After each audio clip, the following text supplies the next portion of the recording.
Assalamualaikum warahmatullahi wabarakatuh. Bismillahirrahmanirrahim. Alhamdulillahirabbil alamin. Wassalatu wassalamu ala asrafil anbiya'i wal mursalin. Sayyidina Maulana Muhammad wa ala alihi wa sahbihi ajma'in. Amma ba'd. Kepada Bapak-bapak pembina, Bapak-bapak penasehat, Bapak-bapak para badal, Bapak-bapak para pengurus yayasan, Bapak-bapak pengurus perguruan, singkatnya kepada Bapak-bapak Ibu guru, hadirin dan hadirat jamaah perguruan Tharekat Naksabandi rahimahullah. Puji syukur kita sama-sama kita panjatkan kepada Allah Subhanahu wa Ta'ala atas limpahan rahmat, taufik, hidayah serta inayahnya kepada kita semua, sehingga berkesempatan yang berbahagia, yang mulia, yang penuh dengan rahmat dari Allah, kita dapat menghadiri majelis zikir perguruan Tharekat Naksabandi dalam keadaan sehat walafiat, serta kita dapat melangsungkan menjalankan aktivitas kita, kewajiban kita. Semoga Allah merahmatinya dan meridhoinya. Amin ya rabbal alamin. Salawat dan salam kita selalu kita sampaikan kepada junjungan alam, junjungan Nabi besar Muhammad sallallahu alaihi wasallam. Allahumma shalli ala sayyidina Muhammad wa ala ali sayyidina Muhammad. Semoga kita selalu dinaungi, selalu kita memperoleh syafaat darinya serta dapat mentaatinya secara zahir dan batin. Amin ya rabbal alamin. Alhamdulillah wa syukurillah wa nikmat Allah. Baru saja kita telah berjuang, telah kita menegakkan kalimatullah, kalimat tauhid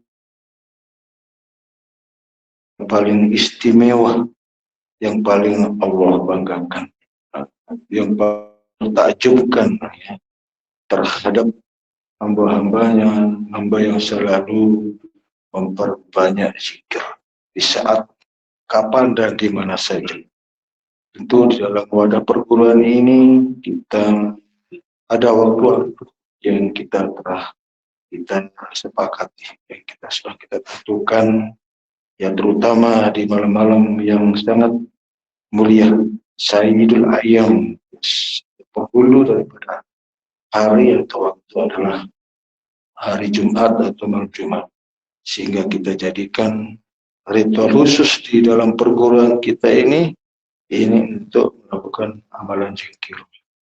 Perkumpulan zikir inilah salah satu mizratul akhirah kita, ladang kita, sawah ladang kita untuk mencapai artinya kedekatan dengan Allah, untuk mencapai kerahmatan dan keridhaan Allah, akan ditempatkan pada tempat yang mulia, yang agung di sisi Allah bagi mereka yang selalu memperbanyak zikir. Dan zikir inilah merupakan ada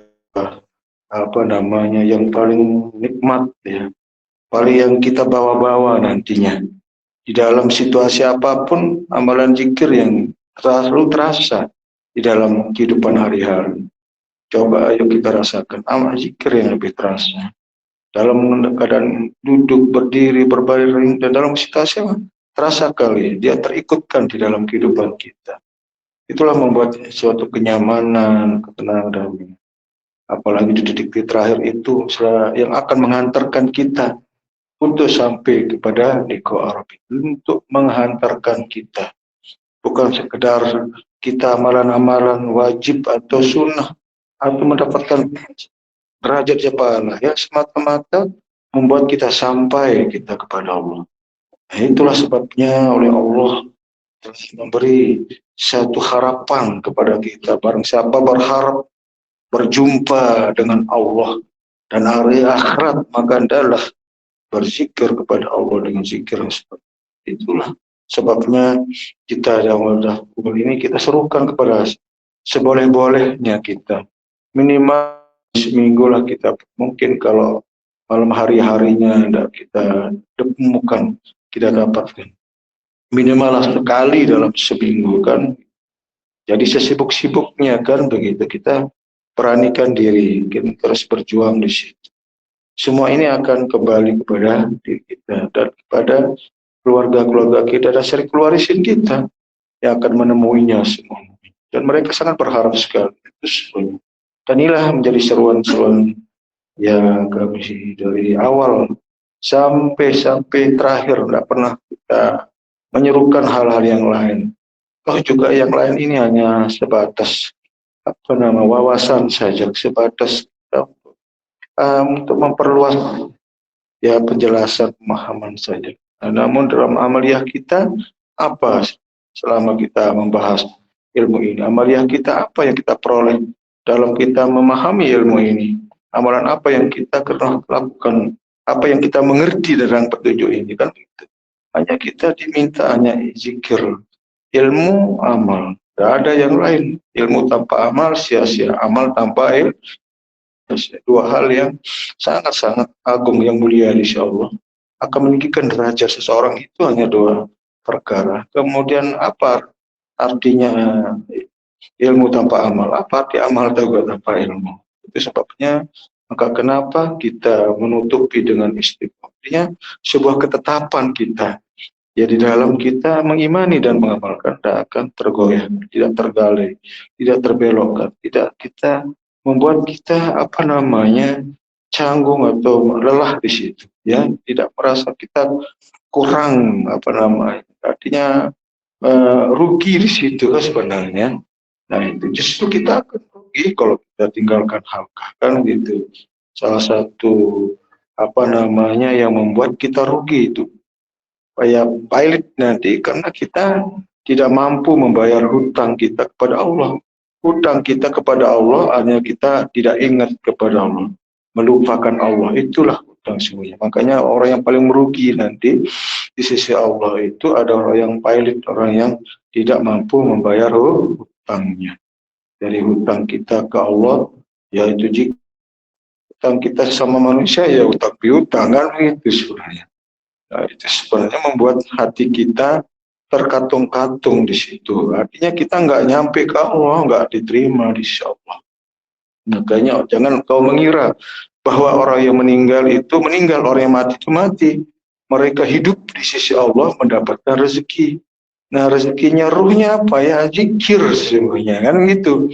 Tapi Allah nggak memberikan rezeki itu kepada kita. Karena kita tidak sendiri dia melakukannya. Dan banyak hal lain. Maka itu sebabnya Allah ingatkan dalam Al-Quran, la tulhikum amwalikum wa auladikum an zikrillah. Faman yaf'al dzalik fa ulaika minal khasirin. Janganlah kamu dilalaikan oleh harta dan anakmu di dalam berzikir kepadaku, dan barang siapa yang berbuat demikian maka kamu termasuk orang-orang yang rugi. Dalil ini sebenarnya sudah umum ya, sudah semua tersampaikan. Cuma sekali lagi bahwa ini adalah sebagai ingatan saja bahwa begitu pentingnya itu zikir, dan zikir itulah membuat Allah itu bangga terhadap tiada satu kaum duduk seraya berzikir kepada aku melainkan akan diturunkan oleh Allah kepadanya, akan dikitari oleh para malaikat dan diturunkan sebuah hikmah, ketenangan, ketentram di dalam, dan Allah menyebut-nyebutnya, Allah bangga. Itu yang saya maksudkan. Itu pengertian pemahaman secara ahlul haq, ahlul marifat. Berbeda pengertian pemahaman orang syariat. Mereka mencari dunia, maka mereka dengan tujuan dunia dia berikan juga oleh Allah. Melimpah di situ, bermiliar bulan miliar, kan begitu. Jangan mau sedikit terlebih. Seperti itu. Tapi dia sudah ada tujuannya yang untuk. Kalau kita hanya keridhaan Allah ya, sama mengharapkan rahmat. Kalau yang lain itu ada imbasnya ya. Karena bagaimanapun juga apa yang kita miliki ini keberusahaan, data juga tidak akan kita bawa. Tidak ada orang meninggal bawa kendaraan, tidak ada orang meninggal bawa rumah, dan bahkan anak istri pun juga nggak ada. Makanya penting di situ ada waladun soleh, ada ulah, anak yang soleh itu kalau ada minimal satu lah di antara yang baik. Tapi alangkah bagusnya kalau semuanya kan luar biasa. Itu yang akan mendoakan terus tidak akan putus itu sampai hari kiamat terus. Makanya Nabi dalam perkara ini sangat menekankan sekali ya. Ya itu sebabnya menentukan sekali karena menjadikan anak itu menjadi orang Yahudi, Nasrani itu disebabkan oleh orang tuanya. Karena pada hakikatnya anak itu lahir semua suci, bersih. Ya itu orang tua lah yang akan sangat berpengaruh di situ, bisa meyakinkan kepada yang lain bahaya. Nah, itu kan bisa keyakinan itu bisa berubah, bisa terbelokkan di situ yang membawa menjadi orang Yahudi dan Nasrani karena lantaran orang tuanya. Bayangkan, itulah perannya kita sebagai orang tua, minimal kita nasihati, berikan penjelasan, berikanlah nasihat-nasihat. Ya, tetapi jangan kita memaksakan di situ, karena dalam agama tidak ada kata kepaksaan ya. Nah, jadi berilah peringatan. Kita ingat hanya sebatas itu kewajiban kita di dalam kita beragama, ya, di dalam kita berkehidupan kita ini. Ya, agama ini merupakan sebuah pedoman, ya, pegangan dia. Ya, orang-orang yang tidak punya agama tidak punya pegangan. Tapi pegangan yang sebaik-baiknya yang Allah rahmati, yang mendapatkan keridoan dari Allah adalah agama Islam. Inna dina indallah Islam. Tapi tidak, apakah hanya sekedar kita sudah merasa sudah duduk di Islam, tapi seperti apa keislaman yang kita harus kita duduki? Itu tidak cukup sekedar Islam lahiriah. Tentu harus kita lengkapi, kita sempurnakan. Maka masuklah dalam Islam itu secara kapas, zahir, dan batin. Itu sesungguhnya. Jabaran-jabaran ini begitu banyak sebenarnya pembahasan. Kita akan mengambil yang simpel-simpelnya saja, yang berkaitan tentang ilmu kita, yang menjadikan hujah ilmu kita, yang akan yang menjaga keimanan kita ini, peramalan kita ya. Karena kalau kita sandingkan, kalau kita kita coba, kita mau menguji daripada amalia-amalia yang kita disajikan, ya bisa coba rasakan bagaimana rasa.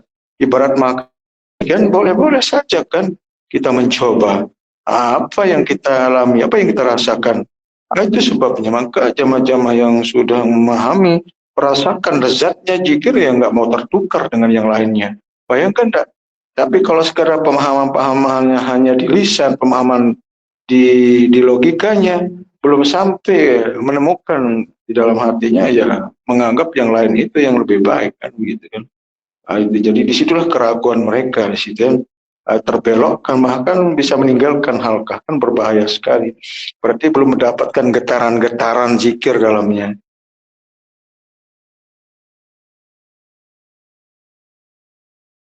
Cirinya jika disebut dan kita tunjuk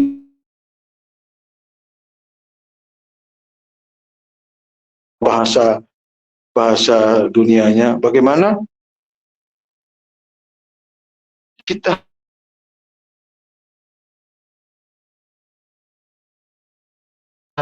supaya balance dia ya, selaras dia dari getaran yang di dalam dan dengan yang di luar. Nanti kalau sudah ketemu di dalam, walaupun kita aktivitas urusan dunia, di dalam itu anteng dia tidak berubah, dia tidak terganggu dengan dia tidak akan terpisah, akan tercampur dia dengan yang di luar itu.